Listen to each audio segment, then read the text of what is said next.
everyone, as the saying goes, a picture is worth 1,000 words. That's why people love to share their photos on Instagram to illustrate their feelings, because it's easy for us to take pictures with our smartphone all the time. However, do you know how did people take pictures before the invention of smartphones? It's okay if you don't know the answer, because now I'm going to introduce a company, Coda, that used to be the biggest name in photography. So here's the content. First, I will introduce a brief history of Kodak and some incredible contributions that Kodak had made. Secondly, I'll recommend a type of Kodak camera to you guys. The last part is my conclusion about cameras and the whole industry. So, let's start. If you come across an old photography, particularly one taken around in 1970s, there's a really high chance that it was taken with a Kodak camera, using a Kodak film and developed on a Kodak paper. The company was the absolute leader of the entire industry. The Eastman Kodak Company, known around the world as Kodak, was started by two guys. George Eastman, who was the man to focus on when we are talking about Kodak, and Henry Sloan, who was more of an investor. So, does anyone know where the name Kodak comes from? No? Actually, it doesn't mean anything. George Eastman just thought it was a good sounding name that is hard to mispronounce. Plus, he saw a trademark should be vigorous, and he just liked the letter K. In 19th centuries, before Kodak, photography was a pain, misery. Why? Because it involved gargantuan and weighty camera. The size of the camera was just as big as a microwave, and it's hard to be available to everyone. In 1888, the company's slogan was, "You press a button, we do a rest," which I know it doesn't sound very impressive today, but in the late 1800s, I'm sure it sounded like a magic. You buy the Kodak camera, take a bunch of pictures, and send the whole thing to Kodak, and they will help you develop the film.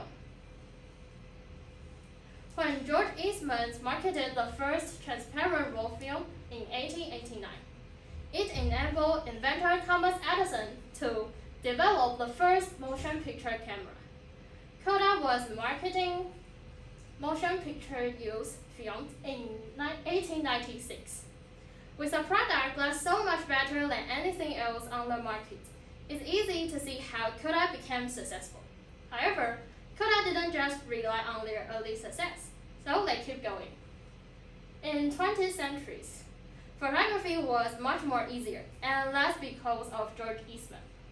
The first Brownie camera was introduced in 1900, selling for $1 and using film that costs 50 cents a roll.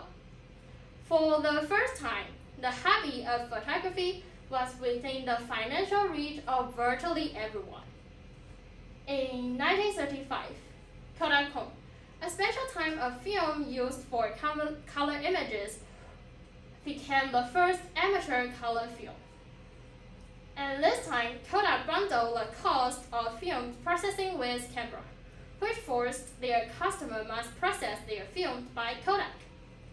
In 1970s, Kodak was particularly synonymous with photography.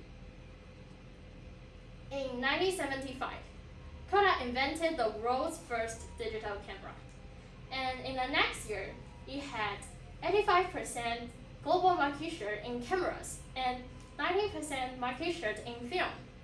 The whole industry was almost dominated by Kodak.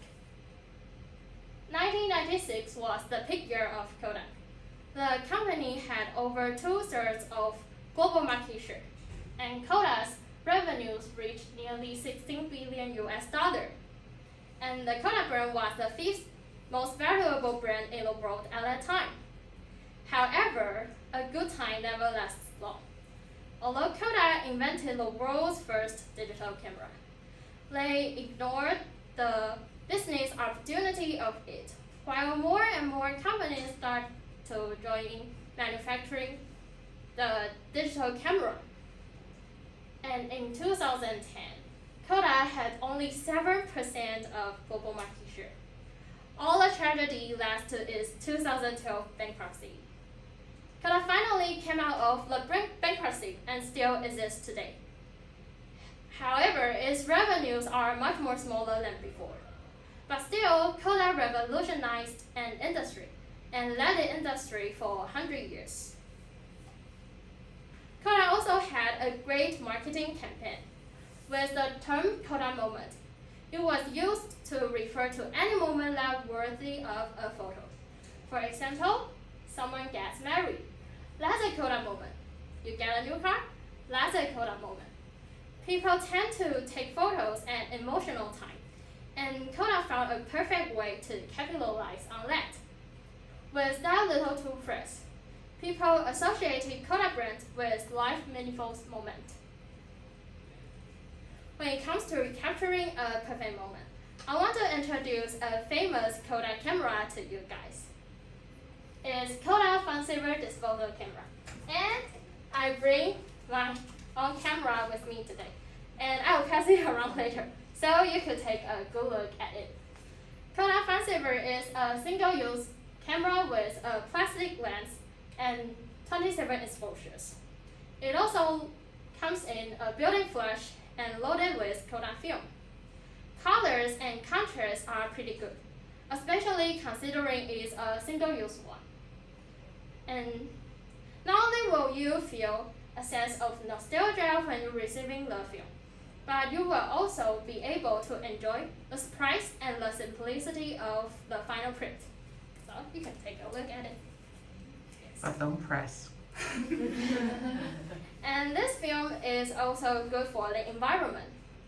Kodak's environment initiatives have led to 70% of their camera being recycled in the United States. And the camera is also popular with fashion industry and celebrities. For example, Gigi Hadid was seen snapping with pictures with Kodak FunSaver at a Paris fashion show. So if you're looking for a disposal camera that produces a good result, then Kodak FunSaver will be one of the best choices. If you think the film camera is a little bit not that convenient, then you can try this app, Coda. It costs $33 to download the app. And the filters inside it are good enough for those who want to make their pictures more spacious. And here's all the pictures I took with both Kodak FunSaver and Coda. As you can see, there's no obvious difference between the film camera and smartphones. However, smartphones still has higher resolutions at night than the film camera. Andy Warhol once said that the best thing about a picture is that it never changes, even when the people in it do. That's why I enjoy taking pictures of animals, nature, and my friends, because I want to cherish the best moment. During the process, I feel relaxed, and it also helps me stay away from worries. With the Kodak FunSaver, I could play more tricks on photos, and all of my friends are willing to let me take a picture of them. Although it's hard to deny that smartphones are now the main photographic tools for most people. However, I think digital cameras and film cameras have a lot of benefits. For example, if you want to take a crisp, detailed camera of an faraway object, then you need a digital camera. That's why I'll keep using both digital camera and film camera to take pictures. And that's all from me. Thank you.